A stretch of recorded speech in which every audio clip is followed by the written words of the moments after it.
The physics course.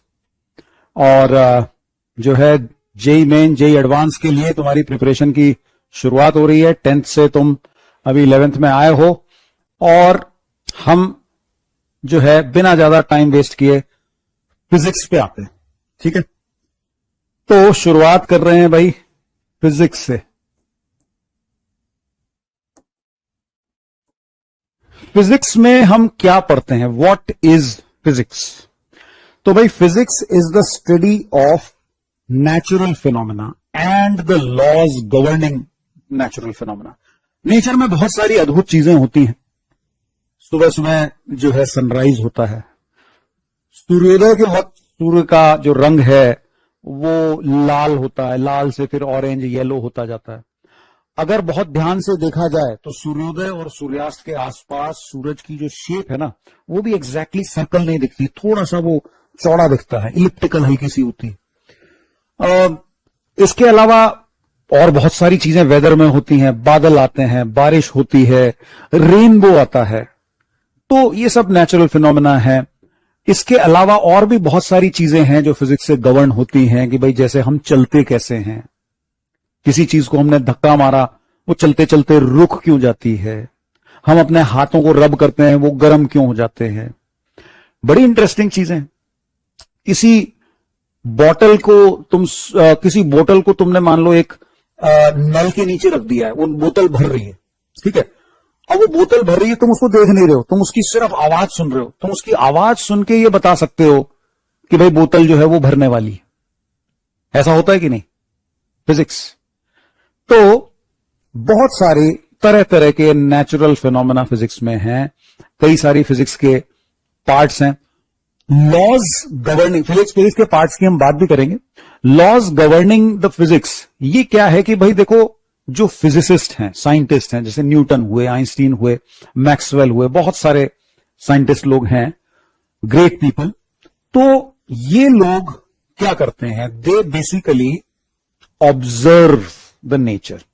ठीक है, nature को ऑब्जर्व करते हैं, और ऑब्जर्व करके ये जानने की कोशिश कर रहे हैं कि जो हो रहा है उसके पीछे क्या पैटर्न है, क्या कुछ रूल्स हैं जो इसको गवर्न करते हैं। तो ये काम है साइंटिस्ट का कि वो उन रूल्स को खोजने की कोशिश करते हैं। अब इस प्रोसेस को एक एग्जांपल से अगर हम समझें तो देखो, कोई गेम चल रहा है मान लो, और वो कोई नया गेम है, ऐसा गेम है जिसके बारे में तुम्हें पता नहीं है। 2 प्लेयर्स गेम खेल रहे हैं कोई, और तुम उसे बस ऑब्जर्व कर रहे हो। तो ऑब्जर्व करते करते करते करते तुम उसके रूल्स को धीरे धीरे सीखने लगोगे। अगर तुमने सफिशिएंट टाइम तक ऑब्जर्व किया, बड़ा केयरफुली ऑब्जर्व किया, तो तुम्हें उसके रूल्स पता होने लगेंगे। मैं तुम्हें बताऊं, 1985 के आसपास जब हमारे घर में टीवी आया था, उस साल का विंबलडन हम लोग देख रहे थे। बड़ा अच्छा फेमस उसका रिजल्ट हुआ था। बोरिस बेकर उस साल और स्टेफी ग्राफ जो है जीते थे। तो वो पहला मौका था जब हमने टेनिस को देखा। बड़ा अजीब लगता था। एक बंदे ने पॉइंट जीता, स्कोर आ रहा है 15 लव। एक पॉइंट जीता भाई, 15 क्यों हुआ? दूसरे पॉइंट जीता वो, तो हो गया 30 लव। चलो भाई, 2 पॉइंट में 30, 15-15 करके बढ़ते होंगे। लेकिन जब तीसरा पॉइंट जीता तो वो बोलते हैं 40 लव। तो शुरू में बड़ा अजीब लग रहा था, फिर समझ में आया कि भाई कुल मिला के जब 4 पॉइंट एक बंदा जीत जाए तो वो गेम खत्म होगा। पहले पॉइंट पे 15, दूसरे पे 30, तीसरे पे 40, चौथे पे गेम। तो अब हालांकि इसमें भी ये है, एक्सेप्शन आ जाएगा फिर कि भाई अगर दोनों जो है 40-40 पे बराबर होगा तो ड्यूस हो गया, फिर वो 2 का डिफरेंस चलेगा। तो जब हम सफिशिएंट गेम देख चुके थे तब जाके हमें इन रूल्स का पता चला। फिर हमें ये समझ में आया कि जब 6 गेम कोई जीत लेता है तो भाई वो सेट हो गया, है ना। और अगर आदमियों का गेम है तो 3 सेट पे वो गेम खत्म होगा। 3 सेट कोई जीतेगा तो बेस्ट ऑफ 5, 3 सेट जीतेगा तब खत्म होगा। लेडीज का है तो वो जो है 3 में हो जाए। तो इस तरीके से देखते देखते हमने टेनिस के रूल सीखे। सिमिलरली साइंटिस्ट जो है इस नेचर को देखते देखते और वो ओवर सफिशिएंट टाइम्स वो कुछ थ्योरी बनाते हैं, और उस थ्योरी को जो है टेस्ट किया जाता है, एक्सपेरिमेंटली उसको एनालाइज किया जाता है, और फिर इस तरीके से वो लॉ बनता है। और ये जो लॉ बन रहा है कोई जरूरी नहीं है कि परमानेंट हो सकता है कि बाद में उससे बेटर थ्योरी आए और वो लॉ जो है उसको इंप्रूव किया जाए। जैसे फॉर एग्जांपल जो है पहले केपलर ने जो है ग्रेविटेशन की अगर हम बात करें तो एक साइंटिस्ट का तुमने नाम सुना होगा, केपलर, जिन्होंने कि केपलर्स लॉज दिए थे ऑफ प्लेनेटरी मोशन। ठीक है ना, कि भाई प्लेनेट जो है सन के चारों तरफ इलिप्टिकल पाथ पे जाता है। आज वाली जो मेरी क्लास है भाई उसमें ज्यादा कुछ लिखने वगैरह का नहीं है, पहले मैं बता दूं।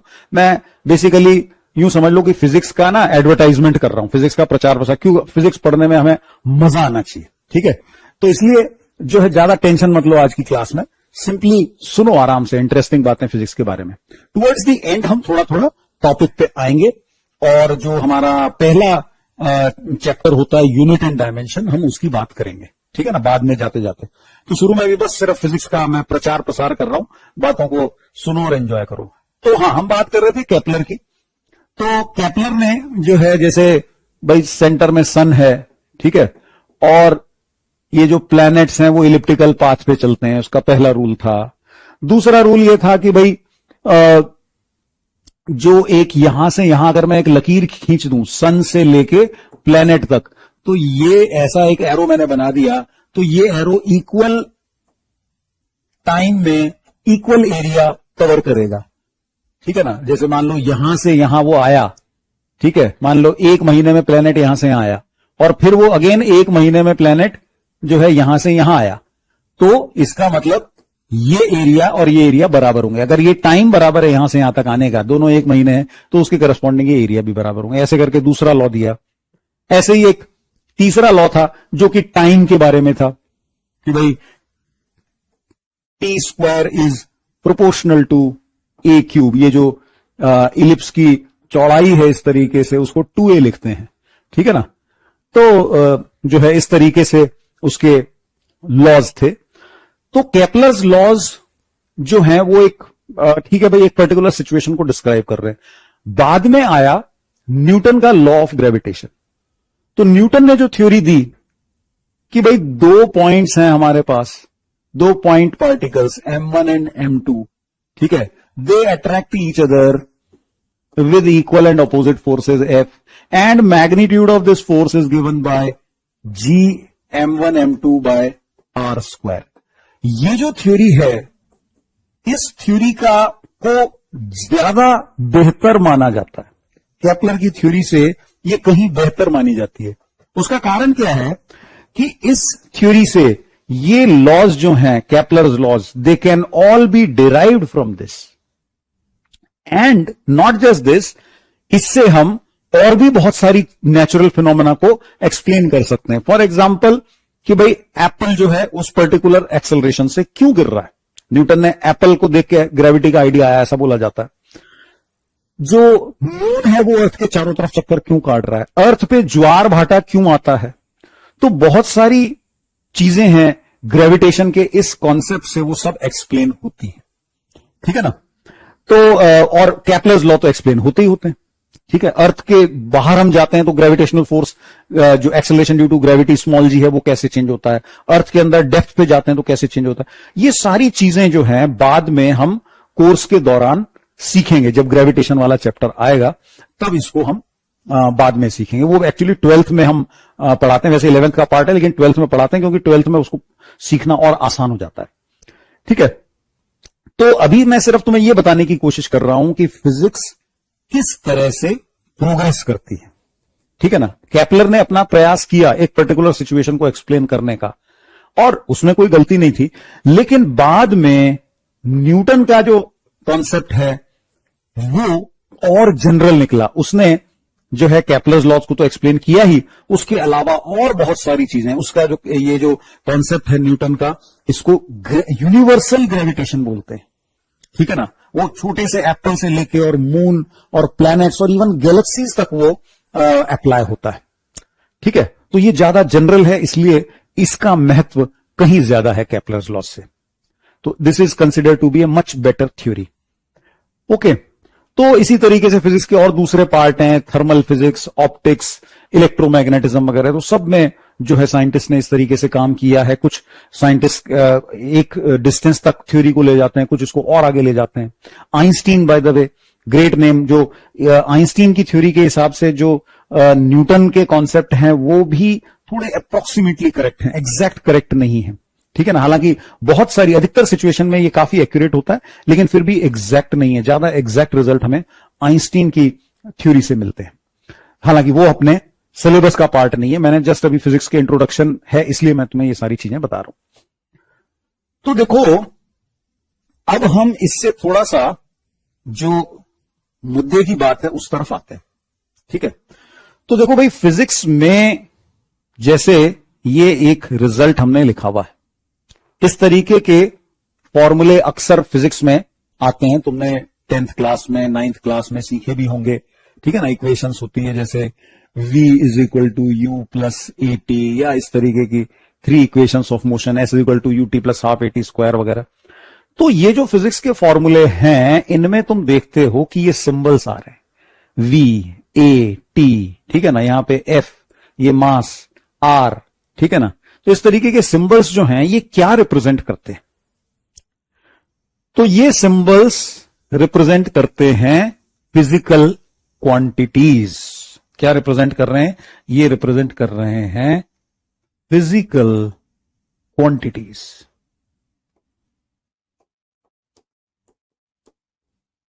ठीक है। तो वो चीजें जो फिजिक्स में हम मेजर करते हैं, मास, रेडियस, फोर्स, वेलोसिटी, एक्सेलरेशन, ये सब क्या है? ये है फिजिकल क्वांटिटीज। तो ये हमारे लिए समझना, इनको समझना बड़ा जरूरी है, ठीक है ना। इनको समझना, इनको हम मेजर करते हैं, एक्सपेरिमेंट में इस्तेमाल करते हैं, कैलकुलेशंस में यूज करते हैं।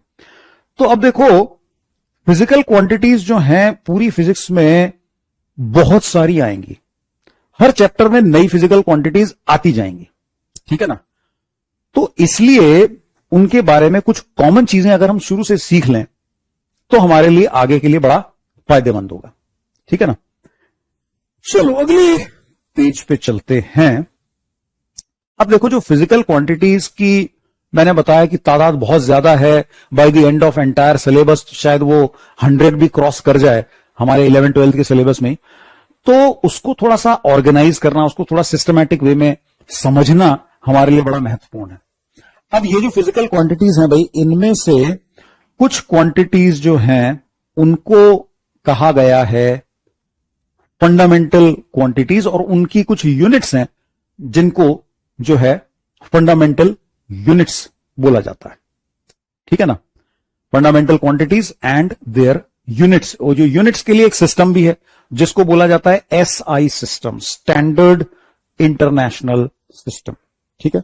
स्टैंडर्ड इंटरनेशनल क्या है कि भाई ये कमेटी है, कुछ जाने माने साइंटिस्ट की, ज्ञानी लोगों की कमेटी है जिन्होंने ये तय किया कि भाई इस पर्टिकुलर सेट ऑफ क्वांटिटीज को हम फंडामेंटल या बेस क्वांटिटीज कहेंगे, और बाकी सब चीजें, बाकी सारी जो क्वांटिटीज हैं वो इनसे डिराइव होंगी, ठीक है। तो मैं तुम्हें जो है लिस्ट बताता हूं, ठीक है। लिस्ट किसकी? List of fundamental quantities.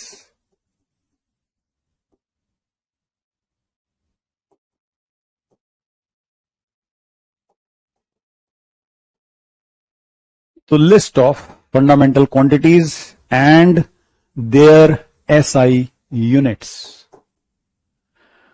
हां भाई, तो शुरुआत कर रहे हैं हम लेंथ से, ठीक है। लेंथ को बहुत कॉमनली हमें मेजर करना पड़ता है। जैसे अभी अभी हमने वो ग्रेविटेशन वाला रिजल्ट देखा था, 2 पार्टिकल्स का सेपरेशन, क्या है भाई? लेंथ, ठीक है ना। तो लेंथ जो है, इसकी एसआई यूनिट जो है वो तुमने सुनी होगी, इसको हम कहते हैं मीटर, सिंबल है एम, ठीक है। तो ये पहली हो गई। नंबर 2, मास।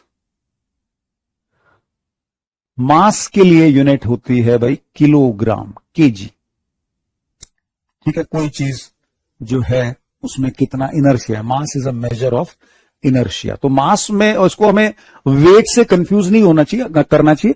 देखो, वेट एक फोर्स होता है, ठीक है ना, वो एक अलग फिजिकल क्वांटिटी है, मास अलग फिजिकल क्वांटिटी है। ये जरूर हम कह सकते हैं कि weight of a body is proportional to the mass. Same situation, मान लो अर्थ के सरफेस के क्लोज हम कंपेयर करें तो हम ये कह सकते हैं कि जो वेट है वो मास इंटू जी, एम जी करके वेट निकलता है, तो वेट जो है मास के प्रोपोर्शनल है। ठीक है, अब देखो दो हो गई, तीसरी की हम अगर बात करें तो ये है हमारे पास टाइम। यूनिट इसके लिए सेकेंड, सिंबल है एस। ठीक है, तो मैं तुम्हें बता रहा था फिजिक्स के जो हैं अलग अलग पार्ट्स हैं, कई सारे अलग अलग पार्ट्स हैं।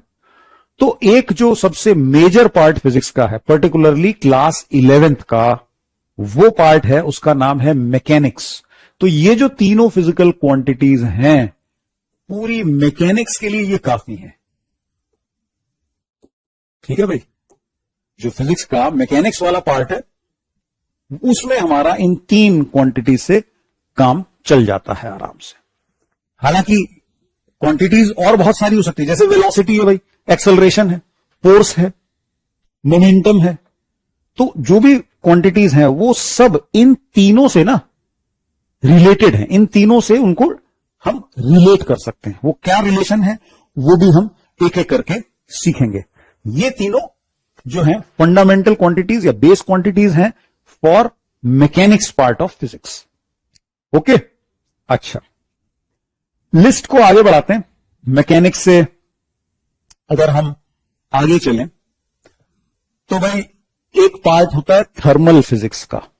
ठीक है ना, थर्मल एक्सपेंशन, गर्म करने पे चीजें बढ़ती हैं, तुमने सुना होगा। एक होता है कैलोरीमेट्री, कि भाई कितनी हम हीट प्रोवाइड करें एक ऑब्जेक्ट को ताकि उसका टेम्परेचर जो है कुछ सर्टेन अमाउंट से बढ़ जाए। तो इस तरीके की कैलकुलेशन होती है कैलोरीमेट्री में, थर्मल एक्सपेंशन, कैलोरीमेट्री वगैरह इस तरीके के चैप्टर आएंगे। तो नंबर 4 पे मैं ले रहा हूं टेम्परेचर को। ठीक है भाई,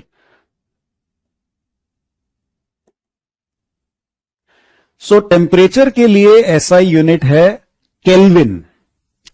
ये ध्यान दो, पॉपुलर यूनिट हालांकि जो टेम्परेचर के लिए होती है वो होती है सेल्सियस या सेंटीग्रेड हम बोलते हैं।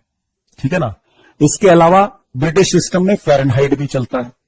लेकिन ऐसा ही सिस्टम जो कि साइंटिफिक कम्युनिटी है, ज्ञानी लोगों ने डिसाइड किया है कि केल्विन जो है, अब इस केल्विन का महत्व क्या है ये बाद में जब इस वाले पार्ट में आएंगे तब हम समझेंगे। केमिस्ट्री में भी एक केल्विन जो है इसके बारे में तुम्हें काफी बताया जाएगा। ठीक है, तो जो हीट वाला पार्ट है वो टेम्परेचर में मतलब ऑफ कोर्स ये ध्यान दो कि ये तीनों तो आएंगी आएंगी। मैकेनिक्स ये ध्यान रखो कि एकदम कोर पार्ट है फिजिक्स का। ये जो तीनों क्वांटिटीज हैं फिजिक्स की, बाकी सारी जो पार्ट्स हैं उसमें ये तीनों तो आएंगी ही, उसके साथ साथ कुछ क्वांटिटीज एक्स्ट्रा आएंगी। फॉर एग्जाम्पल हीट वाले पार्ट में ये टेम्परेचर जो है वो एक्स्ट्रा क्वांटिटी आएगी एमएलटी के अलावा। ओके, हाँ, तो इसके बाद अगली क्वांटिटी का नाम लें अपन, नंबर 5। तो इसमें मैं लिख देता हूं अमाउंट ऑफ सब्सटेंस।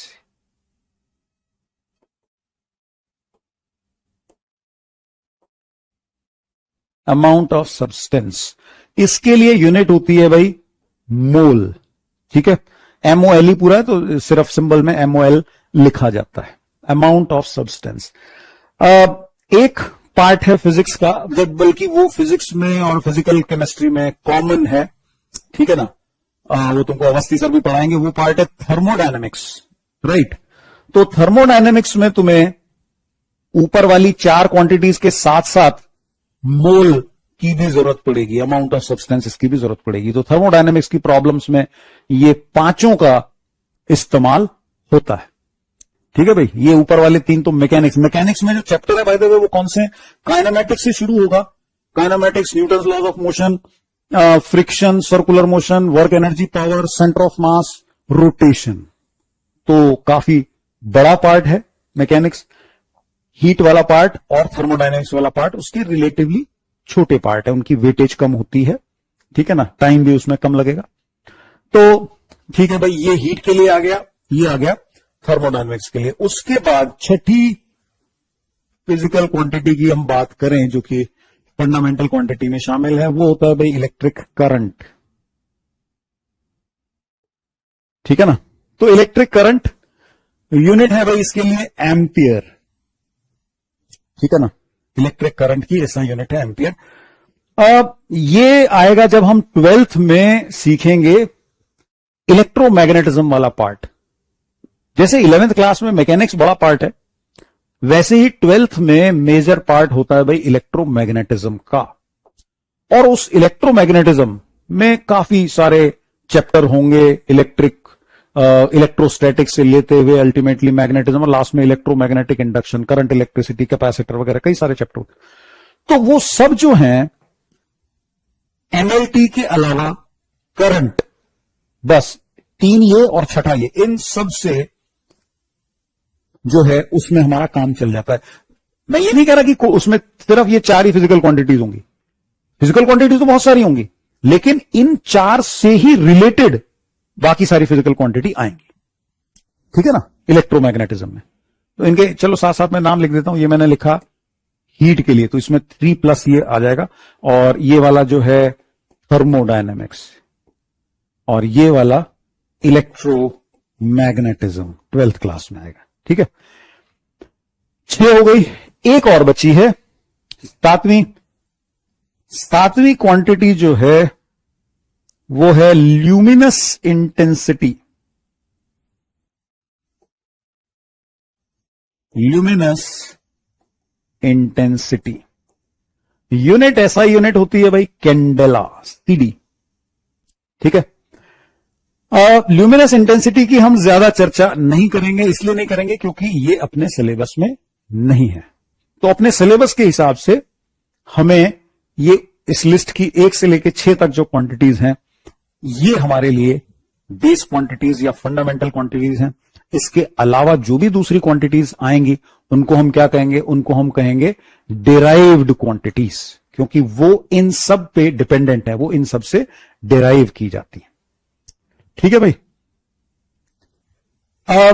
अच्छा, अब इसमें क्या है कि कई लोग बुक्स पढ़ते हैं, बुक्स पढ़ना अच्छी बात है, ठीक है ना, पढ़नी चाहिए।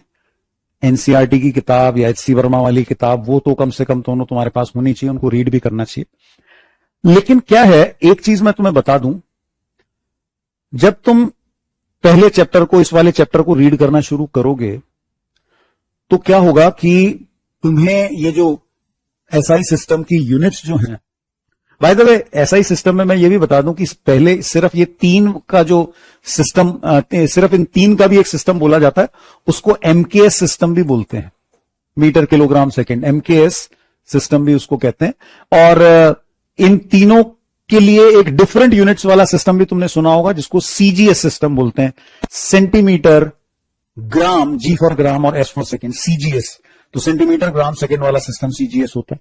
ठीक है ना। एक एफपीएस सिस्टम भी होता है जिसको कि ब्रिटिश सिस्टम भी कहा जाता है, फुट पाउंड सेकेंड, ये उस पे बेस्ड है एफपीएस सिस्टम। तो एफपीएस सिस्टम के लिए कि हमें ज्यादा जरूरत नहीं है, हमें मोस्टली जो है एसआई सिस्टम, एमकेएस और सीजीएस का कन्वर्जन जो है वो ऑफकोर्स मैं अभी तुम्हें बता दूंगा, उससे रिलेटेड वो बड़ी आसान सी चीजें, वो हम पढ़ेंगे।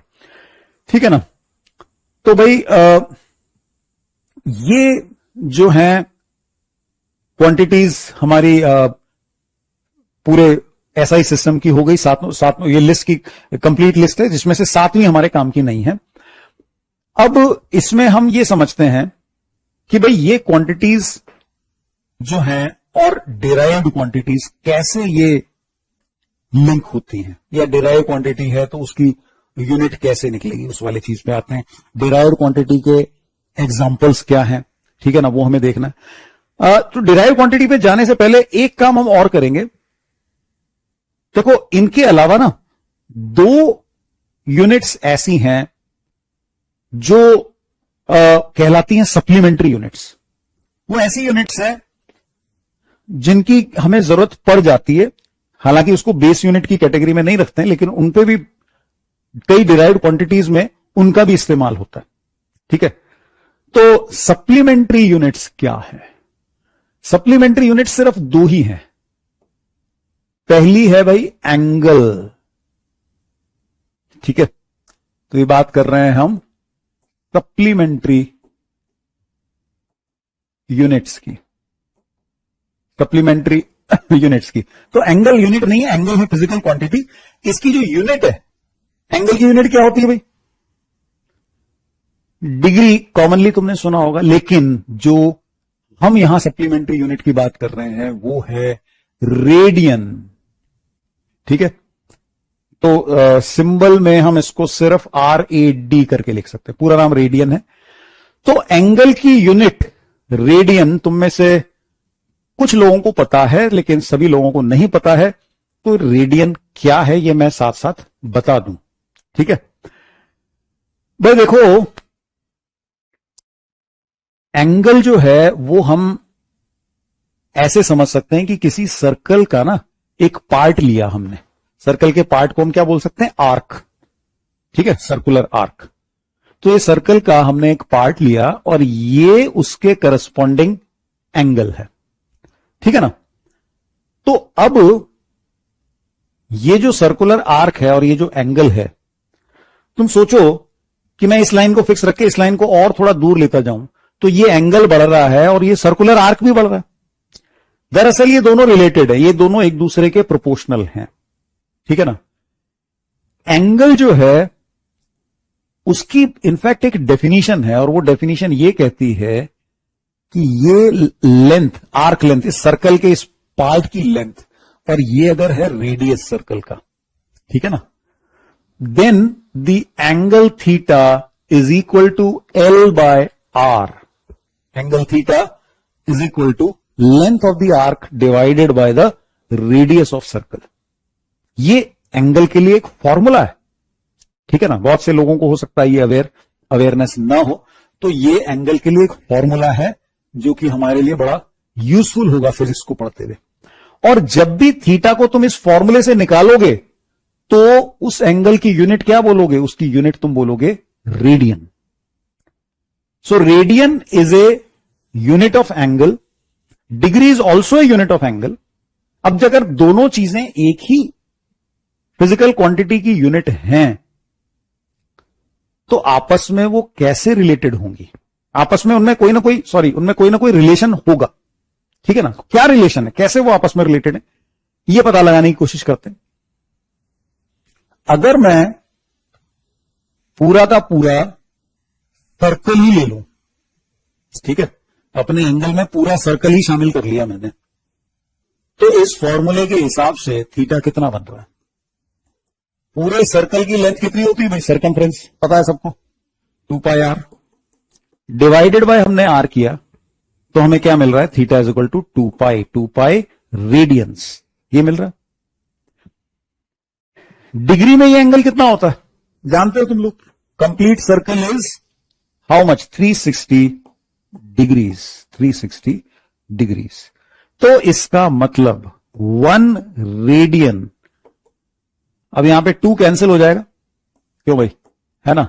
हम कह सकते हैं 180 डिग्री डिवाइडेड बाय पाई। पाई वही है अपना 3.14 अप्रोक्सीमेटली, एग्जैक्ट तो खैर वो इरेशनल नंबर है।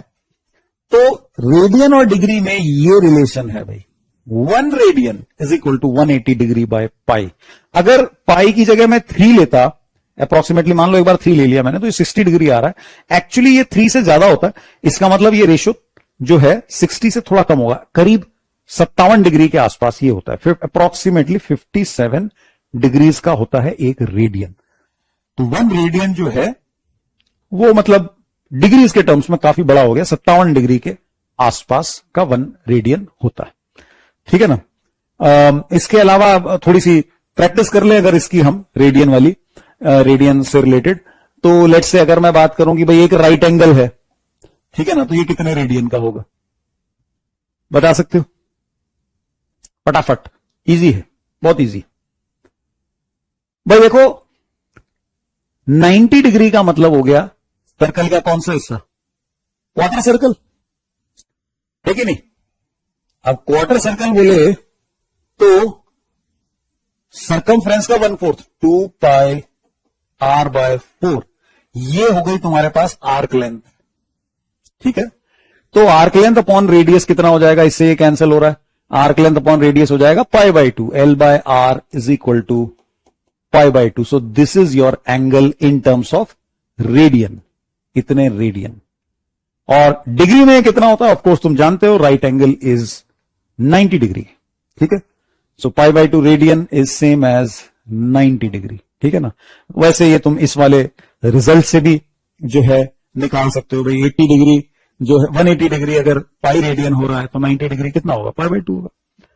ठीक है ना. तो सब उसी के प्रोपोर्शनल तुम जो है एंगल्स बना सकते हो. ठीक है ना. ये जो रिलेशन है हमारा रेडियन और डिग्री को रिलेट करने वाला रेडियन, एक ही फिजिकल क्वांटिटी की दो यूनिट्स होंगी तो वो आपस में रिलेटेड होंगी, इस तरीके से रिलेटेड.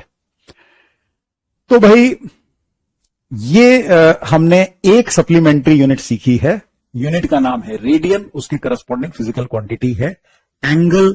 और जब हम एंगल को रेडियन में नापते हैं तो वो इस फॉर्मूले के अकॉर्डिंग एंगल होता है. मैं तुम्हें बता दूं, फिजिक्स में बहुत सारी सिचुएशंस ऐसी होंगी जहां तुम्हें एंगल को रेडियन में लेना पड़ेगा. फिजिक्स में क्या, इवन मैथ्स में कई ऐसी सिचुएशंस होंगी जहां तुम्हें एंगल को रेडियन में लेना पड़ेगा. अगर तुमने एंगल को डिग्री में ले लिया तो गलत हो जाएगा. कई सिचुएशन, ऐसा मैं सब जगह नहीं कह रहा, कई सिचुएशन ऐसी होंगी जहां डिग्री लो या रेडियन लो मैटर नहीं करता, दोनों से ही वो सही आंसर आ जाएगा. लेकिन कई सिचुएशन ऐसी भी होंगी जहां तुम्हें एंगल को रेडियन में लेना पड़ेगा. वो सिचुएशन कौन सी होंगी, जहां भी तुम इस फॉर्मूले के अकॉर्डिंग एंगल को कैलकुलेट कर रहे हो वहां पे ध्यान रखो तुम्हें एंगल को जो है रेडियन में लेना कंपलसरी है. ठीक है, चलो बाकी आसान चीज है, बाकी जैसे जैसे हम आगे बढ़ेंगे इसकी प्रैक्टिस तुम्हें होती जाएगी. एक आध बार हो सकता है मिस्टेक करो, धीरे धीरे सीखोगे, इंप्रूव करोगे. दूसरी सप्लीमेंट्री यूनिट जो है उसकी भी बात कर लेते हैं. इसी पेज पे मैं बना देता हूं क्योंकि थोड़ा इससे वो रिलेटेड है, इससे रिलेट करके हम चलेंगे. तो दूसरी सप्लीमेंट्री जो क्वांटिटी है उसका नाम है सॉलिड एंगल. सॉलिड एंगल, ठीक है, एंगल का सॉलिड वर्जन यानी 3D वर्जन ऑफ एंगल. तो इसकी जो यूनिट है भाई, दूसरी सप्लीमेंट्री यूनिट, उसका नाम होता है स्टेरेडियन. RADIAN तो रेडियन था, उसके आगे ST लगा दो, स्टेरेडियंस. हमें पूरे नाम की जरूरत नहीं है, सिर्फ SR, इससे हमारा काम चल जाएगा. Steradian SR. ठीक है. तो हाँ भाई, अब देखो सॉलिड एंगल क्या होता है. वैसे मैं एक बात बता दूं कि 11th क्लास में ना हमें सॉलिड एंगल की ऐसा जरूरत पड़ेगी नहीं. ठीक है, तो मैं यहां पे एक्सप्लेन कर देता हूं. ज्यादा अगर समझ में नहीं आए तो इसकी चिंता मत करना ज्यादा. ठीक है, मैं कोशिश करूंगा काफी सिंपल वे में तुम्हें समझाने की. भाई देखो, प्लेन एंगल में जैसे हमने सर्कल लिया, सर्कल का 3D वर्जन क्या हुआ, सर्कल का 3D वर्जन हो जाएगा स्फीयर. Very good. सर्कल का मतलब पूरा एक गोला जो होता है 3 डायमेंशनल स्फीयर है ये. तो सॉलिड एंगल को डिफाइन करने के लिए हमने ले लिया एक स्फीयर. जैसे हमने सर्कल का एक पार्ट लिया था, सर्कल का पार्ट क्या था, ये आर्क आया था. अगर स्फीयर का पार्ट हमें लेना हो तो हम क्या करेंगे, स्फीयर के ऊपर एक इस तरीके का एरिया ले लेंगे. ठीक है, ये स्फीयर के ऊपर तुम ऐसा एरिया लोगे तो क्या होगा, वो ऐसा कर्व्ड डिश के जैसा एरिया बनेगा. ठीक है ना, बिल्कुल इससे रिजेंबल करते हुए मैं लेके चल रहा हूं भाई. ठीक है ना. तो जैसे हमने सर्कल का पार्ट लिया था वैसे हमने स्फीयर का पार्ट ले लिया. स्फीयर का पार्ट ऐसा एक कर्व्ड एरिया बन गया डिश के जैसा. वो डिश टीवी होता है ना छत के ऊपर, उसके सिमिलर. ओके, हमने यहां पे क्या किया था, इस आर्क के दोनों एंड्स को सेंटर से ज्वाइन किया था, है ना. तो वैसे ही हम क्या करेंगे कि इस एरिया के सभी पॉइंट्स को, इस एरिया की बाउंड्री जो होगी इसके सभी पॉइंट्स को हम ज्वाइन कर देंगे स्फीयर के सेंटर से. तो इस तरीके से तुमने ज्वाइन किया तो बताओ क्या बनेगा. ये आगे जो पीछे वाले पॉइंट्स हैं उनको भी ऐसे ज्वाइन कर लिया तो क्या बना, ये दिख रहा है. हाँ, ये बन गया एक कोन. ठीक है भाई, आइसक्रीम का कोन होता है उसके जैसा ये एक कोन बन गया. ओके, तो सॉलिड एंगल कैसा दिखता है? सॉलिड एंगल दिखता है एक कोन के जैसा, ऐसा मान सकते हो तुम। जैसे प्लेन एंगल कैसा दिखता है? प्लेन एंगल ऐसे वी के जैसा दिखता है। सॉलिड एंगल दिखता है एक कोन के जैसा। ओके, अब हम बात करते हैं कि भाई सॉलिड एंगल की डेफिनेशन क्या हुई। जैसे एंगल की डेफिनेशन तो ये थी, आर्क लेंथ अपॉन रेडियस, है ना। तो वैसे ही सॉलिड एंगल की डेफिनेशन, सॉलिड एंगल के लिए भाई सिंबल है ये, तुमने सुना होगा ओम। इसको एक्चुअली बोलते हैं, ग्रीक लेटर, इसको बोलते हैं ओमेगा। ओमेगा के एक्चुअली दो वर्जन होते हैं, ये कैपिटल ओमेगा है, ये स्मॉल ओमेगा है, ठीक है ना। तुम लोगों के लिए हो सकता है अभी ये ग्रीक लेटर्स जो हैं ये भी थोड़े से अजीब से हैं, लेकिन क्या धीरे धीरे तुम इसके यूज टू हो जाओगे। फिजिक्स में ना क्या होता है कि इतनी सारी फिजिकल क्वांटिटीज होती हैं कि हमें बहुत सिंबल यूज करने पड़ते हैं। तो इंग्लिश के जो अल्फाबेट है, टोटल कितने इंग्लिश के अल्फाबेट? 26 है, वो कम पड़ जाते हैं, ठीक है। तो ये ग्रीक अल्फाबेट ले लिया वाले, ग्रीक अल्फाबेट धीरे धीरे तो नाम से, जैसे थीटा ऑलरेडी एक ग्रीक अल्फाबेट हमने यहां पे यूज किया है, तो धीरे धीरे तुम इनके नाम सीखते जाओगे, उसमें कोई ज्यादा परेशानी लेने की बात नहीं है, ठीक है ना। जैसे उस गाने में वो बोलता है ना, अल्फा बीटा गामा का छाला, तो मुझे उम्मीद है कि वैसा छाला तुम्हें जो है हथेलियों पे नहीं आएगा। ओके, तो ये है भाई ओमेगा, कैपिटल ओमेगा। ये सिंबल आमतौर पे सॉलिड एंगल के लिए यूज किया जाता है, ठीक है। कोई डिफरेंट भी यूज कर लो बाय चांस, तो ऐसी कोई आफत नहीं आने वाली है, ठीक है ना। तो anyway, omega is our solid angle. अब ये किसके बराबर होगा? जैसे यहां पे आर्क लेंथ ली गई थी, वैसे ही यहां हम क्या लेंगे? यहां हम लेंगे ये वाला एरिया, ये जो कर्व्ड एरिया है इसको हम ले लेंगे, कर्व्ड एरिया ए, और डिवाइड इसको हम किससे करेंगे? यहां पे किससे किया था? आर से किया था, लेकिन यहां आर से नहीं करेंगे, यहां आर के स्क्वायर से करेंगे, ठीक है। ऊपर एरिया है, एरिया देखो लेंथ इंटू लेंथ, जैसे रेक्टेंगल का एरिया होता है तो लेंथ इंटू लेंथ आता है, सर्कल है तो रेडियस स्क्वायर आता है, तो लेंथ का स्क्वायर आता है ना, तो नीचे भी रेडियस का इसलिए स्क्वायर किया गया। इस लॉजिक से तुम फिलहाल इसको समझ सकते हो, राइट। तो ये डेफिनेशन हो गई भाई सॉलिड एंगल की। तो बिल्कुल प्लेन एंगल से एनालॉजी लेके तुम चल सकते हो कि भाई just like angle is defined as part of circle which is the arc length upon radius. Similarly, solid angle is defined as the surface area of a part of sphere, which is the curved surface, divided by r square. ठीक है। तो solid angle के लिए फिलहाल बस ये definition ध्यान में रख लो। चलो एक और चीज कर लेते हैं, मुझे ये बताओ कि भाई जैसे हमने ये कहा था कि पूरा का पूरा जो सर्कल है 360 डिग्री, वो कितने रेडियन आया था? तो हमने देखा था कि भाई 2 पाई रेडियन आ रहा है। सिमिलरली सोचो, अगर मैं पूरा का पूरा स्फीयर ले लूं तो उसके करस्पॉन्डिंग सॉलिड एंगल कितना आएगा? ये बताओ, सोचो। रिजल्ट है तुम्हारे पास, इसका यूज करो। पूरे स्फीयर का, यहां पे एरिया जो है उसकी जगह क्या डाल देंगे? पूरे स्फीयर का एरिया डाल देंगे। स्फीयर के एरिया का फॉर्मूला सबने सीखा होगा भाई, क्या होता है? 4 pi r square, and you have to divide it by r square. So that is the solid angle corresponding to the whole circle. जैसे ये थीटा भी, इसको पूरे सर्कल का चाहो तो इसमें सर्कल लगा दो यहां पे, theta for complete circle was 2 pi. Similarly omega for complete sphere is 4 pi स्टेरेडियंस, ठीक है। 4 पाई यूनिट क्या लिखेंगे? एस आर, ये लगा देंगे, steradians. So solid angle corresponding to the complete sphere is 4 pi steradians. फिलहाल सॉलिड एंगल के लिए इतनी जानकारी काफी है, और जैसा कि मैं तुम्हें बता चुका हूं 11th क्लास में ये सॉलिड एंगल की हमें जरूरत नहीं पड़ेगी। प्लेन एंगल की काफी जरूरत पड़ेगी, सॉलिड एंगल की जरूरत नहीं पड़ेगी। ओके, तो भाई हमने लिस्ट देखी, वापस पिछले पेज पे ले जाते हैं एक बार। ये थी फंडामेंटल क्वांटिटी और एसआई यूनिट की, ठीक है। और बाद में मैंने तुम्हें उसके अलावा 2 सप्लीमेंट्री यूनिट्स भी बताई, ठीक है। देखो भाई, जो यूनिट है उसकी क्या इंपॉर्टेंस है? मैंने बताया कि फिजिकल क्वांटिटी तो वो चीज है जिसको कि हम फिजिक्स में मेजर करते हैं, नापते हैं। Length, mass, time, velocity, acceleration, momentum, angular momentum, और पता नहीं क्या क्या, बहुत सारी चीजें, ठीक है, जिनको हम नापते हैं। अब नापने का क्या मतलब है? नापें कैसे? हमें कोई चीज किसी को बतानी है। मान लो तुम जो है किसी नए स्कूल में गए, ठीक है। अब स्कूल में तुमने देखा कि भाई क्लासरूम में क्या क्या है, तुम्हें अपने जो है किसी फ्रेंड को बताना है कि भाई उस स्कूल, और तुमने नोटिस किया कि भाई जो उसका बोर्ड है ना वो बहुत बड़ा था। क्लासरूम में जो बोर्ड लगा हुआ होता है, ब्लैक बोर्ड या व्हाइट बोर्ड जो जैसा भी है, वो काफी बड़ा सारा लगा हुआ है, ठीक है। तो अब इस सिंपल चीज को तुम उसको कैसे बताओ? तुम कहोगे कि भाई उसमें हमारे क्लासरूम में ना बहुत बड़ा सारे साइज का बोर्ड लगा हुआ है। अब वो पूछ रहा है भी कितना बड़ा? इतना बड़ा? नहीं नहीं इतना बड़ा, नहीं नहीं इतना बड़ा। क्या ये कोई बहुत अच्छा साइंटिफिक तरीका है बोर्ड की लेंथ को बताने का? है भाई, ये तो नहीं है, अंदाजे वाली चीजें हैं, ठीक है।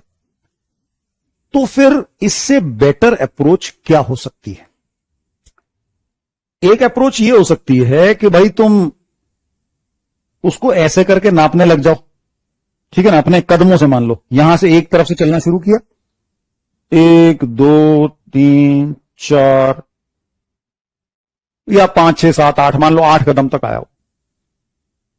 तुमने कहा कि भाई हमारा जो बोर्ड है वो 8 स्टेप्स लंबा है। पहले वाले से ये थोड़ा तो बेटर हुआ, जो अपन इतना इतना इतना करके बता रहे थे, नो डाउट उससे तो ये बेटर है। लेकिन फिर भी ये जो कदम वाली यूनिट हमने बनाई है, भाई यूनिट बेसिकली क्या हुई? जिसके कंपैरिजन में हम वैल्यू बता रहे हैं, ठीक है ना। हम बोलते हैं 10 मीटर, तो भाई 1 मीटर हमें अंदाजा होता है करीब भाई एक हाथ के जैसा, इतना इतना करीब 1 मीटर है।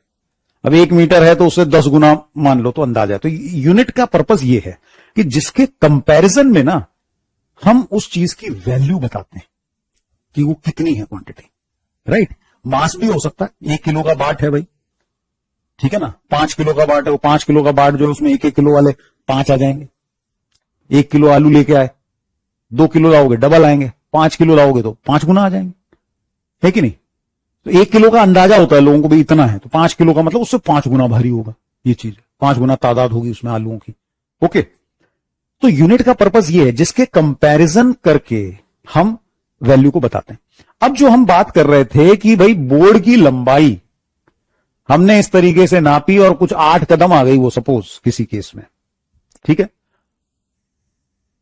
क्या ये एक्यूरेटली बोर्ड की क्वांटिटी दूसरे को कम्युनिकेट करेगी? कोई जरूरी नहीं है, क्योंकि हो सकता है वो जो दूसरा बंदा हो उसके कदम थोड़े छोटे हों। उसके कदम छोटे होंगे तो वो बोर्ड को छोटा समझ लेगा, है कि नहीं। और अगर उसके कदम लंबे हुए तो कदम को वो उसको बड़ा नाप लेगा।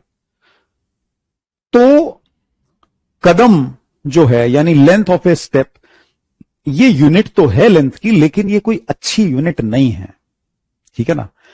अच्छी यूनिट क्यों नहीं है? क्योंकि ये यूनिवर्सल नहीं है, ठीक है। यूनिट का यूनिवर्सल होना बहुत जरूरी है, यानी कि उस यूनिट को सभी लोग बराबर समझें, सेम माने उसको। वो it has to be standard, it has to be universal, it has to be same for everyone. वो बहुत जरूरी है। कोई ऐसे नापे, मान लो 1 42 2 3 4 5 6 ऐसे करके नाप रहे हैं, ये भी अच्छा नहीं, क्योंकि हाथ का साइज भी सबका अलग अलग होता है, तो ये अंदाजे वाली बातें हो जाएंगी, ठीक है ना। तो इसलिए क्या होता है कि ये जो कमेटी बैठी थी एसआई, इन लोगों ने जो है ये यूनिट्स जो हैं इनको स्टैंडर्डाइज कर दिया, ऐसा बनाया है कि जो वेल डिफाइंड है हर किसी के लिए वो सेम है। जब किसी चीज को डिफाइन कर देते ना तो वो एकदम पक्की हो जाती है, वो फिर इधर उधर हिल नहीं सकती वैल्यू। तो मीटर जो है ऐसा यूनिट है जिसको कि सभी लोग समझते हैं। हालांकि तुम कहोगे कि भाई एफपीएस सिस्टम में फुट होता है, फुट से लगता है कि पैर की लेंथ है ना। तो अब फुट जो है मे बी कोई वो अंग्रेज किसी राजा के पैर की लंबाई होगी 1 फुट, है ना।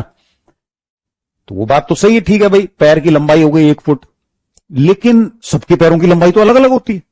तो फिर ये फुट को जो है स्टैंडर्ड कैसे किया? उन लोगों ने क्या किया था कि उस राजा के पैर की लंबाई को नाप के उसके सांचे बनाए, और वो सांचे शुरू में अलग अलग जगह भेजे गए, और बाद में फिर उसकी लंबाई जो है वो सब जगह स्टैंडर्ड सबको बता दी गई कि भाई ये अपनी यूनिट है, इसके कंपैरिजन में तुम्हें नापना है।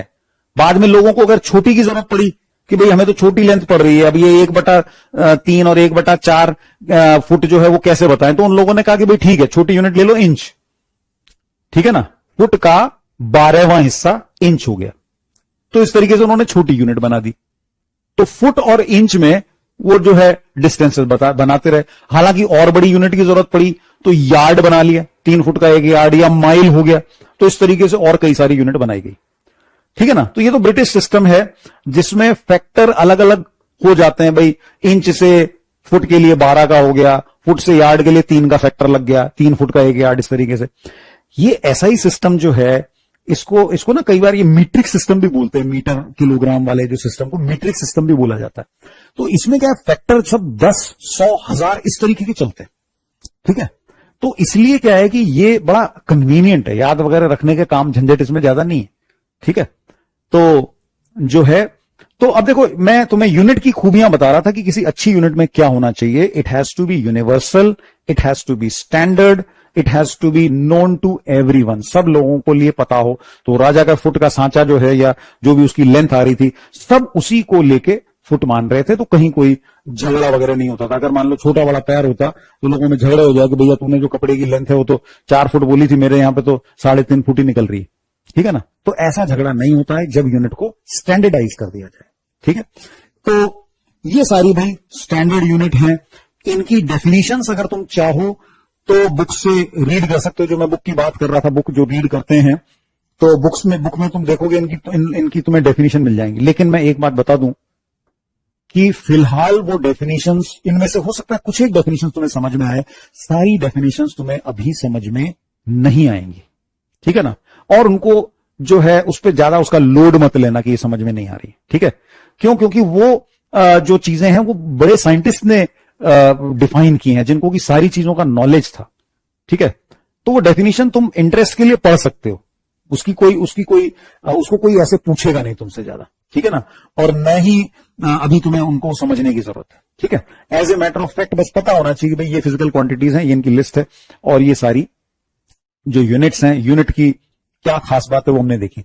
अच्छा, अभी जो नेक्स्ट हमने यहां पे देखी थी सप्लीमेंट्री क्वांटिटी, इसमें जो है हमने ये भी देखा कि अगर एक ही फिजिकल क्वांटिटी जैसे एंगल है तो उसकी 2 यूनिट्स हैं, तो वो यूनिट्स आपस में रिलेटेड होनी चाहिए। अब देखो, लेंथ जो है उसकी बहुत सारी यूनिट्स हैं। ठीक है। लेंथ जो फिजिकल क्वांटिटी उसकी बहुत सारी यूनिट्स हैं। और ऐसा क्यों है, इतनी सारी यूनिट्स क्यों है लेंथ की?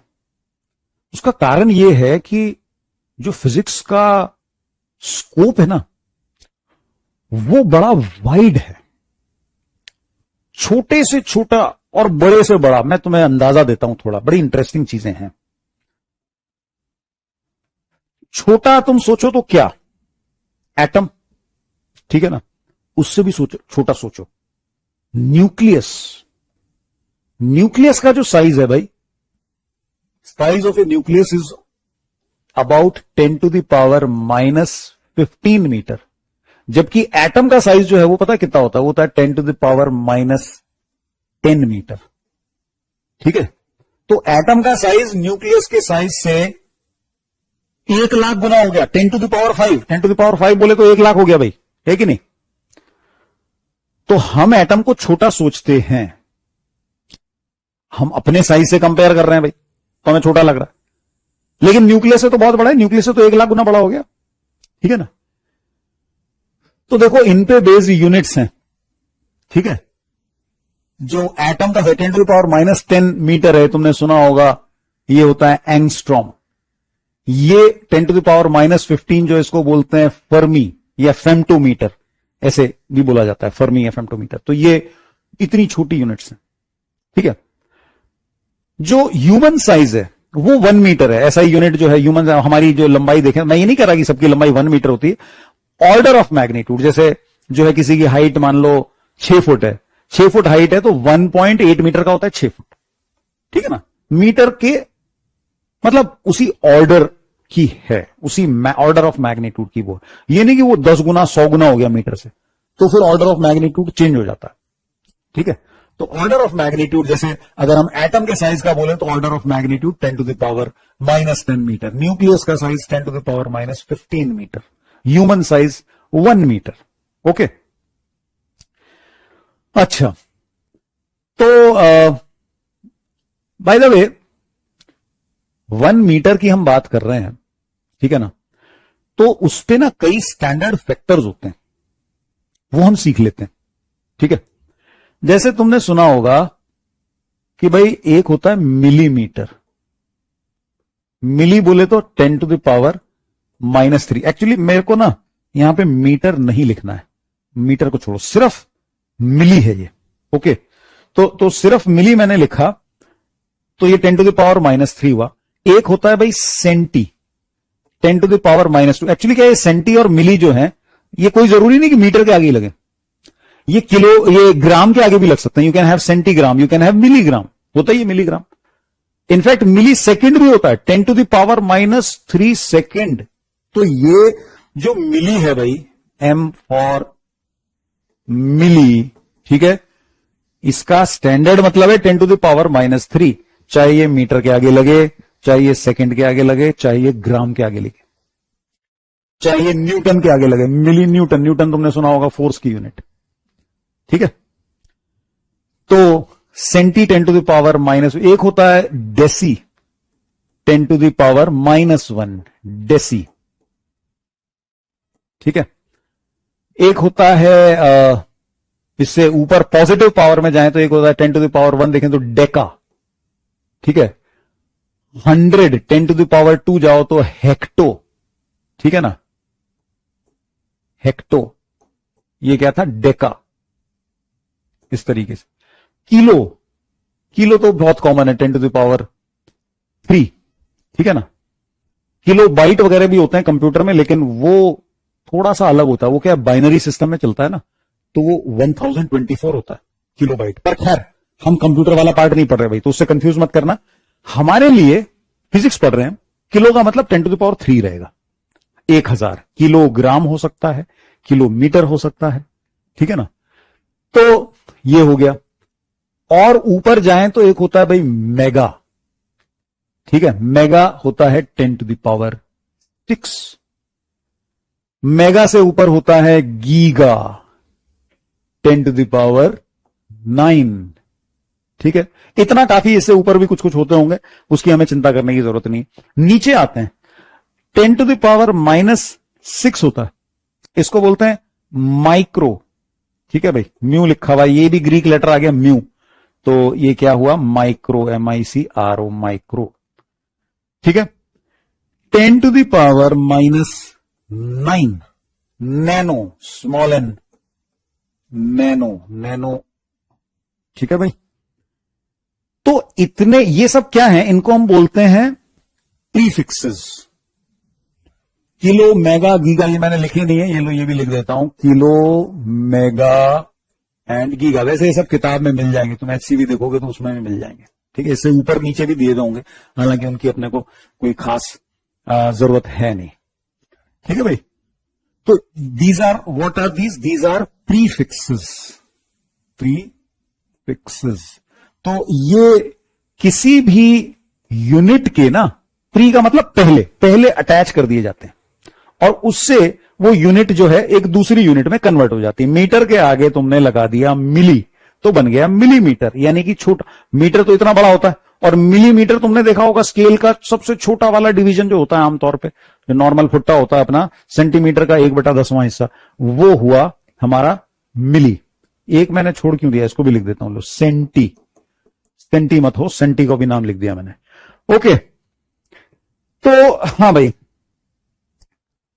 तो इनका पर्पस यही है कि बहुत बार सिचुएशन ऐसी होती है कि हमारे लिए वो जो स्टैंडर्ड हमारी यूनिट है, फॉर एग्जांपल लेंथ के लिए मीटर है, तो वो कन्वीनियंट नहीं होती। हम छोटी चीजों को नाप रहे हैं तो हो सकता है कि हमें मिलीमीटर की जरूरत पड़े, और छोटी को नाप रहे हैं तो माइक्रोमीटर, नैनोमीटर, एटम के रेंज में आ गए तो एंगस्ट्रॉम, न्यूक्लियस के रेंज में आ गए तो फर्मी, इतने छोटे की जरूरत पड़ती। और बड़े डिस्टेंसेस की अगर हम बात करें, एस्ट्रोनॉमिकल डिस्टेंसेस, तो एक होता है भाई distance between sun and earth. Astronomy में वो काफी कॉमनली इस्तेमाल किया जाता है, distance between sun and earth, उसको बोलते हैं 1 एस्ट्रोनॉमिकल यूनिट, ठीक है। सन और अर्थ के बीच का जो डिस्टेंस है वो करीब 10 टू द पावर 11 मीटर के ऑर्डर का होता है, 10 टू द पावर प्लस 11। तो ये जो अपन ने गीगा मीटर गए उससे भी ज्यादा है वो, ठीक है, 10 टू द पावर 11 मीटर के ऑर्डर का हो गया। तो वो क्या है, एस्ट्रोनॉमिकल यूनिट, 1 AU बोलते हैं उसको, distance between sun and earth. तुमने सुना होगा light year. Light year time की यूनिट है क्या? नहीं, light year is the distance of, is the unit of distance, ठीक है, length. 1 light year, 1 light year, ये भी लेंथ की यूनिट है जो कि एस्ट्रोनॉमी में यूज की जाती है। तो लाइट ईयर कितना होगा भाई? 1 लाइट ईयर का मतलब है distance travelled by light in 1 year, ठीक है। अगर कोई कहे कि भाई ये बताओ, हमें तो मीटर में बताओ, हमें तो मीटर समझ में आता है, तो मीटर में बताओ लाइट ईयर कितना होता है। तो क्या करना पड़ेगा कि पहले तो तुम लाइट की स्पीड लिखो, बहुत फास्ट चलती है light, 3 into 10 to the power 8 इतने मीटर पर सेकेंड, ये तो लाइट होगी, लाइट की स्पीड। अब नीचे यहां सेकंड आ रहा है तो ईयर को भी सेकंड में बदल के यहां पे लिखना पड़ेगा। तो एक ईयर में हुए भाई 365 तो दिन, और हर दिन में हो गए 24 घंटे, और 24 घंटों में कितने सेकंड? हर घंटे में 3600 सेकंड। तो इसको मैं ऐसा करता हूं, नीचे लिख लेता हूं, रुको, इस लाइन में लाइट ईयर तो के लिए जगह कम पड़ गई भाई, लाइट ईयर वाकई काफी बड़ा है, तो इसके नीचे लिख देते हैं, यहां पे लिख रहा हूं मैं 365 इंटू 24 इंटू हर घंटे में 3600। तो ये तो सिर्फ एक सेकंड की बात हुई थी, इससे पहले लाइट की वो स्पीड भी थी 3 इंटू 10 टू द पावर 8। तो 3 इंटू 10 टू द पावर 8 इतने मीटर लाइट चलती है एक सेकंड में, और एक साल में सेकंड होते हैं इतने सारे। अब ये पूरा गुणा करके देख लो, तब जाके तुम्हें मिलेगा लाइट ईयर, ठीक है ना। तो लाइट ईयर वाकई में बहुत ज्यादा बड़ा डिस्टेंस है। एस्ट्रोनॉमिकल यूनिट और लाइट ईयर में अगर हम कंपैरिजन करें तो एस्ट्रोनॉमिकल यूनिट, देखो तुमने सुना होगा एस्ट्रोनॉमिकल यूनिट का, और इसका अंदाजा हम ऐसे लगा सकते हैं, सन से अर्थ तक लाइट को आने में कितना टाइम लगता है? तुमने सुना होगा शायद 8 मिनट करीब लगते हैं, ठीक है ना। यहां बात हो रही है एक साल की, तो एक साल 8 मिनट से जितने गुना है लाइट ईयर एस्ट्रोनॉमिकल यूनिट से उतने गुना हो गया। क्यों भाई, है कि नहीं? तो एस्ट्रोनॉमिकल यूनिट जो है वो सन और अर्थ के बीच का डिस्टेंस हुआ। ये डिस्टेंस जो है वो तो पता नहीं अगली गैलेक्सी तक पहुंचा देगा शायद अपने को, ठीक है ना। गैलेक्सीज का जो साइज होता है वो एस्ट्रोनॉमिक, वो अपने लाइट ईयर वगैरह में नापा जाता है, या दो जो है गैलेक्सीज का सेपरेशन, हमारी जो कौन सी है मिल्की वे गैलेक्सी और एंड्रोमेडा, उनके बीच का डिस्टेंसेस जो है, इस तरीके के डिस्टेंसेस को लाइट ईयर वगैरह में नापा जाता है, ठीक है। तो इवन स्पेस में जब हम जाते हैं तो हमें बहुत सारी यूनिट चाहिए होती है, बड़े बड़े डिस्टेंसेस हैं भाई।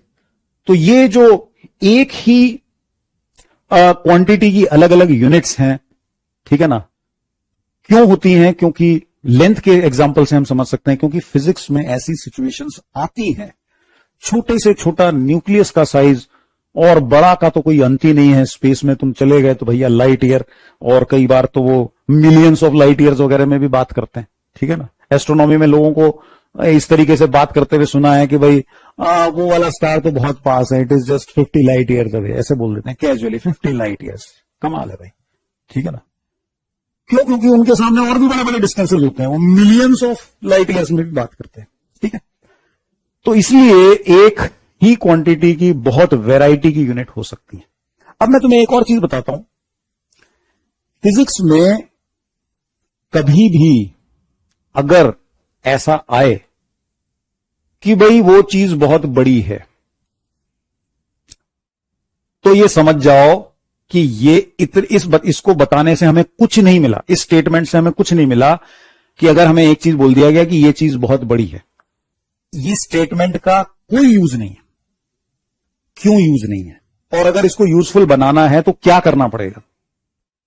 करना यह पड़ेगा कि जब यह बताया जाए कि ये चीज बहुत बड़ी है, तो हमेशा हमें सोचना पड़ेगा, हमेशा हमें क्वेश्चन करना चाहिए, हमारे दिमाग में क्वेश्चन अराइज करना चाहिए कि भाई किसके कंपैरिजन में बड़ी है, ठीक है ना। एक एग्जांपल मैं लेता हूं, अर्थ जो हमारी पृथ्वी है, छोटी है या बड़ी है? सोचो। कॉमनली हम कहते हैं हाँ भाई दुनिया तो बहुत बड़ी है, या कई बार ऐसा भी बोल देते हैं बड़ी छोटी सी दुनिया है। खैर वो छोड़ो, नॉर्मल हम अपने साइज से कंपेयर करें तो हम कहेंगे कि भाई पृथ्वी तो बहुत बड़ी है, ठीक है, ये चीज है। लेकिन अगर मैं सोलर सिस्टम का डायग्राम बनाऊं जिसमें कि मैंने मान लो सन को यहां पे ऐसे शो किया है, ठीक है, सन को मैंने इतना बड़ा गोला बनाया, तो पृथ्वी जो है ना वो एकदम डॉट के जैसी बनेगी। तो सोलर सिस्टम में हम बात करें अगर, तो सोलर सिस्टम के साइज के कंपैरिजन में अर्थ का साइज स्मॉल है। हम अपने कंपैरिजन में बात करें तो अर्थ का साइज बहुत बड़ा है, ठीक है। तो फिजिक्स में यह ध्यान रखना कि छोटा और बड़ा जो है, ठीक है, वो एब्सोल्यूट नहीं है, वो हमेशा कंपैरिजन में है, ठीक है। बड़ा तो किसके कंपैरिजन में बड़ा, छोटा तो किसके कंपैरिजन में छोटा, ये हमेशा बताना जरूरी है। अदरवाइज भाई ये ऑब्जेक्ट बड़ा है या ये ऑब्जेक्ट छोटा है, इसका कोई मतलब नहीं है, ठीक है ना, किसी सेंस, इसका कोई सेंस नहीं, राइट। हमेशा कंपैरिजन बताना जरूरी है। अर्थ किसी एग्जाम्पल में बहुत छोटी हो सकती है सोलर सिस्टम के डायग्राम में, और अगर मैं ये कहूं कि भाई मैंने एक बॉल को फेंकी, वो यहां से फेंक के वहां गिरी, 10 मीटर दूर जाके गिरी, तो इस एग्जाम्पल में अर्थ का साइज इतना बड़ा हो जाएगा कि अर्थ का छोटा सा पार्ट हम लेंगे तो वो फ्लैट, अर्थ स्फीयर है लेकिन उसका छोटा सा पार्ट हम लेंगे तो हमें फ्लैट लगेगा, ओके। तो ये इतना वाइड स्कोप है भाई अर्थ का। एटम जिसको हम बहुत छोटा मानते हैं न्यूक्लियस के कंपैरिजन में या इलेक्ट्रॉन के साइज के कंपैरिजन में बहुत बड़ा है, ठीक है ना। तो हमेशा कंपैरिजन पे जाना जरूरी है, छोटा या बड़ा किसके कंपैरिजन में, ये जानना बहुत जरूरी है, ओके। तो ये प्रीफिक्सेस जो कि भाई हम किसी भी क्वांटिटी के आगे लगा सकते हैं, ठीक है। आगे चलते हैं, इससे थोड़ा आगे चलते हैं। तो फंडामेंटल क्वांटिटीज, बेस यूनिट्स, ये हमने सीखी हैं। अच्छा, ये जो भी मैंने बात की कि भाई एक ही फिजिकल क्वांटिटी की दो यूनिट्स हैं तो वो आपस में रिलेटेड होनी चाहिए। जैसे हमने रेडियन और डिग्री को रिलेट किया था ना, वैसे ही अब जैसे लेंथ की अलग अलग यूनिट्स की हम बात करें तो भाई हम ये कहते हैं कि भाई 1 मीटर है, so that is equal to 100 centimetre. काफी कॉमन नॉलेज की बात है, ठीक है ना। तो 1 मीटर जो है वो 100 सेंटीमीटर के बराबर होता है या 1000 मिलीमीटर के बराबर होता है। तो ये जो चीज है भाई, क्या इसका कोई फॉर्मूला हो सकता है? क्योंकि बहुत सारी यूनिट है एक ही क्वांटिटी की और फिजिकल क्वांटिटीज भी बहुत सारी है। कोई ऐसा कॉन्सेप्ट हम बना दें जिसको कि इन जनरल सब जगह यूज कर पाए। तो देखो क्या है, मैं इसी में तुम्हें बता देता हूं। जब हम कोई वैल्यू लिखते हैं ना, या इसको थोड़ा और जनरलाइज कर लेते हैं। मान लो मैंने लिखा कि 5 metre is equal to 500 centimetre, ये लिख दिया मैंने। अब देखो इसकी जो 5 मीटर है ना, इसके तुम दो टुकड़े कर लो ऐसे। This is 5 multiplied by 1 metre. 1 metre is our unit. 5 is you can say numerical value, okay. So 500, this is equal to 500 multiplied by 1 centimetre, ठीक है, सही लिखा मैंने। अब देखो इसको ना मैं एक फॉर्मूले की शक्ल दे देता हूं, एक कॉन्सेप्ट हम बना देते हैं इसको। ये एक सिस्टम है मीटर वाला, ये एक यूनिट है, तो उसके कंपेरिजन, उसके लिए मैं लिख रहा हूं N1 U1, ठीक है, इज इक्वल टू, ये numerical part, N2 numerical part बड़ा हो गया, N2 U2, U जो है वो छोटा हो गया, ठीक है।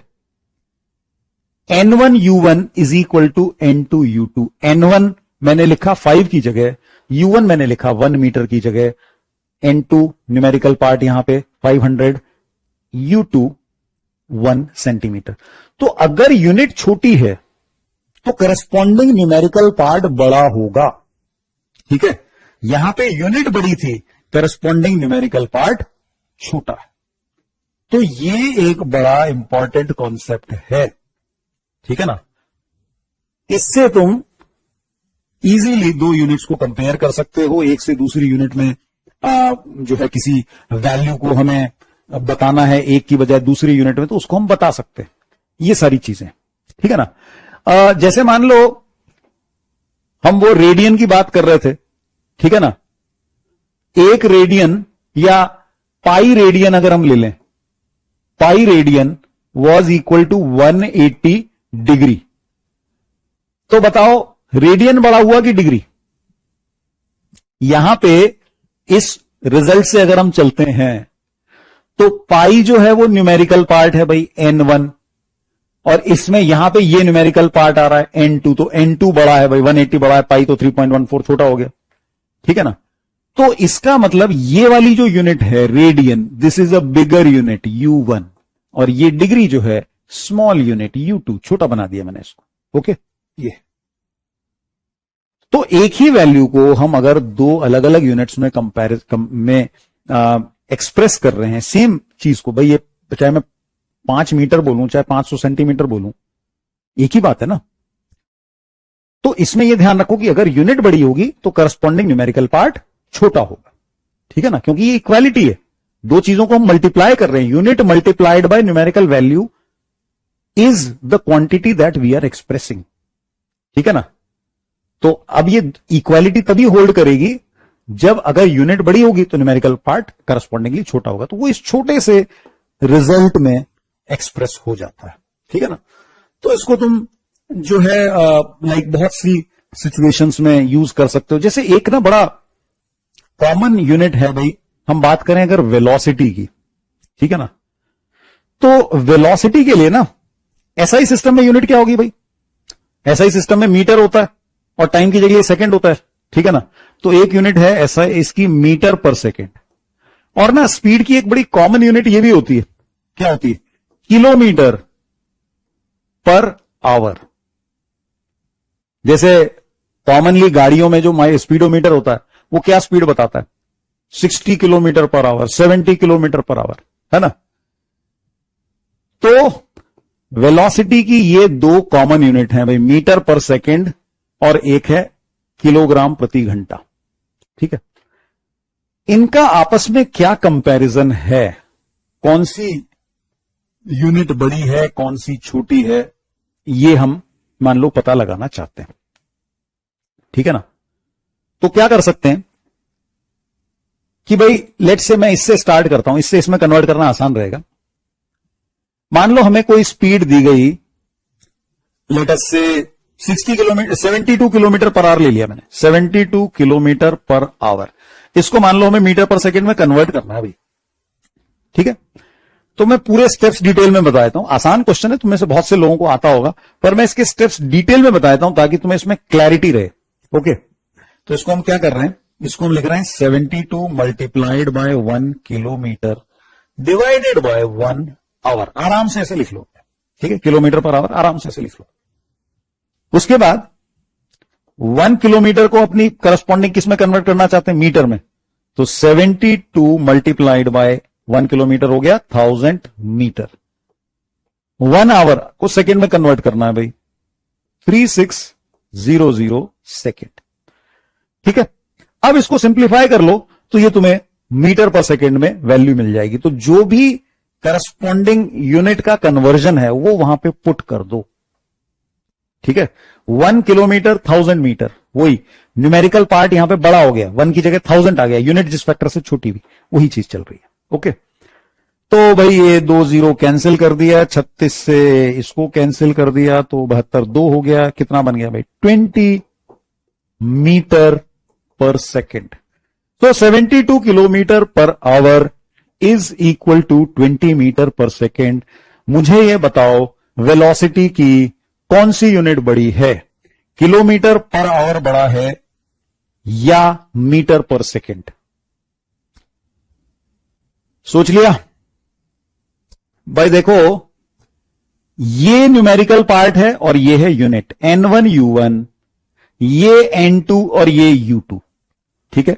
न्यूमेरिकल पार्ट ये वाला बड़ा है तो ये यूनिट करस्पॉन्डिंगली छोटी होगी, किलोमीटर पर सेकेंड छोटा है, मीटर पर सेकेंड बड़ा है, ठीक है।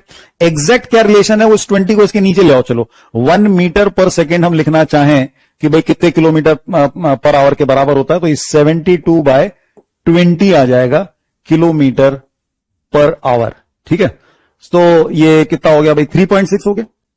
सो 1 मीटर पर सेकेंड जो है वो 3.6 किलोमीटर पर आवर के बराबर होता है। Metre per second is a bigger unit of velocity, ठीक है, क्योंकि सिर्फ 1 metre per second 3.6 kilometre per our के बराबर है, तो मीटर पर सेकेंड यहां पे बड़ी यूनिट हो गई इस तरीके से। चलो, हां, अब हम देखो जो है दूसरी यूनिट्स की हम बात कर रहे हैं, फंडामेंटल से दूसरी यूनिट, ये वेलोसिटी को हमने लिया है एज ए डिराइव्ड यूनिट। तो डिराइव्ड यूनिट जो है किस तरीके से जो है कन्वर्ट होके आ रही, वो हम उसमें हम आ गए। तो एक और मैं एग्जांपल लेना चाहूंगा, इसमें एक एग्जांपल हम और ले लेते हैं। तो भाई एक हमारे पास क्वांटिटी होती है जिसको हम बोलते हैं, काफी कॉमनली तुमने सुना होगा, डेंसिटी, ठीक है भाई, घनत्व बोलते हैं हिंदी में, डेंसिटी। तो डेंसिटी क्या होता है तुम्हें पता होगा भाई, this is mass divided by volume, है कि नहीं, सब जानते हैं। अच्छा, ये पता है तुम्हें पानी की डेंसिटी कितनी होती है? What is the density of water, सबको पता है, 1 तो होती है, लेकिन यूनिट के बारे में क्या ख्याल है? क्या एसआई सिस्टम में पानी की डेंसिटी 1 है? सोचो जरा, क्या एसआई सिस्टम में पानी की डेंसिटी 1 है?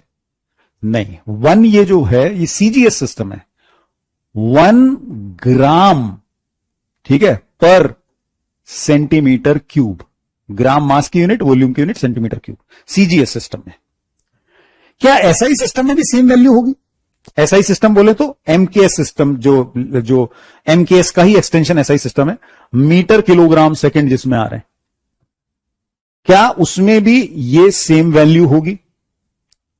सोचो जरा, या इसके कन्वर्जन को ट्राई करो, ठीक है, इसके कन्वर्जन को ट्राई करके देखते हैं कि भाई डेंसिटी ऑफ वाटर, जो कि हम जानते हैं कि ये जो है 1 ग्राम पर सेंटीमीटर होती है, ऐसा यूनिट में कितनी होगी? उसी तरीके से जैसे हमने ये प्रीवियस वाला एक बार फिर दिखा देता हूं। ये देखो हमने क्या किया था, 72 किलोमीटर पर आवर था, किलोमीटर को मीटर में कन्वर्ट किया, नीचे आवर 1 आवर लिखा, इसको हमने सेकंड में कन्वर्ट किया। वैसे ही करना है, वैसे ही करना है। हाँ भाई, अब की बार यूनिट जो है, जैसे 1 ग्राम है, इसको किलोग्राम में लिखना है, 1 इंटू 1 पूरा डिटेल में लिख लेते हैं, 1 gram upon 1 centimetre to the power 3, ऐसे लिख लिया मैंने आराम से, ठीक है। ग्राम 1 ग्राम हो गया, सेंटीमीटर का क्यूब। उसके बाद ग्राम को मैंने कर दिया किलोग्राम में, क्या लिखूंगा ग्राम को? किलोग्राम बड़ा होता है भाई, है ना, तो 1 gram is 10 to the power -3 kg होता है कि नहीं? किलोग्राम तो बड़ा हुआ, है ना, तो 1 ग्राम तो बहुत थोड़े से किलोग्राम होंगे, 10 to the power -3 kg. 1 centimetre को मीटर में कन्वर्ट करूंगा तो 10 टू द पावर -2 मीटर का हो गया ये क्यूब, होल क्यूब, ठीक है। आगे सॉल्व करो, ऊपर ये 10 टू द पावर 3 है, सॉरी -3 है, नीचे 10 टू द पावर -2 का क्यूब, यानी 10 टू द पावर हो गया -6, और यूनिट बन गई KG per metre cube. Ultimately ये ऊपर 10 टू द पावर +3 बन गया भाई, ठीक है ना, -3 + 6 तो -3 हो गया kg per metre cube. So density of water in SI system is 1000 kg per metre cube, ठीक है ना, 1000 केजी पर मीटर क्यूब। देखो, ये कुछ लोगों को हो सकता है सोचने में थोड़ा अजीब लगे, कई लोगों को पता होगा, कुछ लोगों को सोचने में थोड़ा अजीब लगेगा कि भाई 1000 केजी पर मीटर क्यूब कैसे। पर देखो, मैं तुम्हें प्रैक्टिकल आइडिया देता हूं, ठीक है। मीटर क्यूब, 1 मीटर क्यूब कितना होता है, थोड़ा वॉल्यूम का हम अंदाजा करें, ठीक है। 1 मीटर इतना हुआ, ठीक है ना, दिस इंटू दिस, ठीक है, 1 मीटर का ये स्क्वायर इमेजिन करो। अब इसकी डेप्थ भी 1 मीटर ले जाओ तो अच्छी खासी ना टंकी बन जाएगी। इनफैक्ट ये एग्जैक्ट 1000 लीटर की टंकी बनेगी।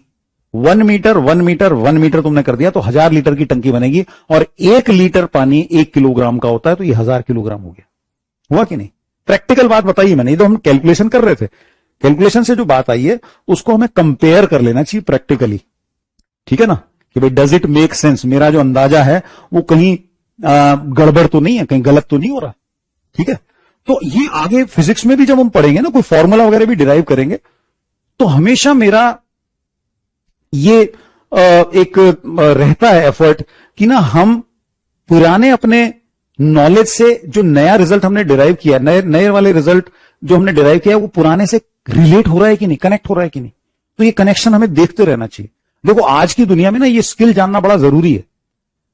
क्यों? क्योंकि इतनी सारी फेक न्यूज फैलती रहती है। ठीक है, तो फेक न्यूज को जज करो जो तुम्हारा एग्जिस्टिंग नॉलेज है, जिसको तुम जानते हो अच्छी तरह से कि भाई ये करेक्ट है, ये उससे रिलेट कर रहा है कि नहीं, उस कसौटी पे सही बैठ रहा है कि नहीं। जो बात मैं बता रहा हूं ऐसा नहीं कि वो हर केस में तुम्हारी मदद करेगी, लेकिन कई केसेस में तुम इस तरीके के चेक से ना पता लगा सकते हो कि फेक न्यूज कौन सी है। हर केस में तो नहीं, कुछ केसेस में पता लगेगा। तो जैसे ये वाला जो केस था, देखने में अगर तुम सरप्राइज हो रहे हो कि भाई ये 1000 kg पर मीटर क्यूब क्या है, तो indeed 1 metre cube is quite a large volume. 1 metre cube जो है बहुत बड़ा वॉल्यूम होता है भाई। 1 into 1 into 1 बड़ी टंकी है, अच्छी, राइट। ओके, तो इसी के साथ आज वाली क्लास को क्लोज करते हैं।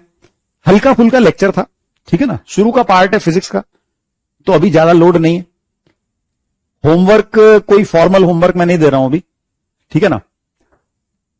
क्या करो कि थोड़ा किताब की रीडिंग करो। HC वर्मा तुम्हारे पास होनी चाहिए, उसका सबसे पहला एकदम चैप्टर है इंट्रोडक्शन वाला, उसको रीड करो, ठीक है ना। यूनिट्स तक वाला जो पार्ट है उसको पढ़ो, ठीक है ना। बाद में हम डायमेंशन वाले पार्ट पे भी आएंगे।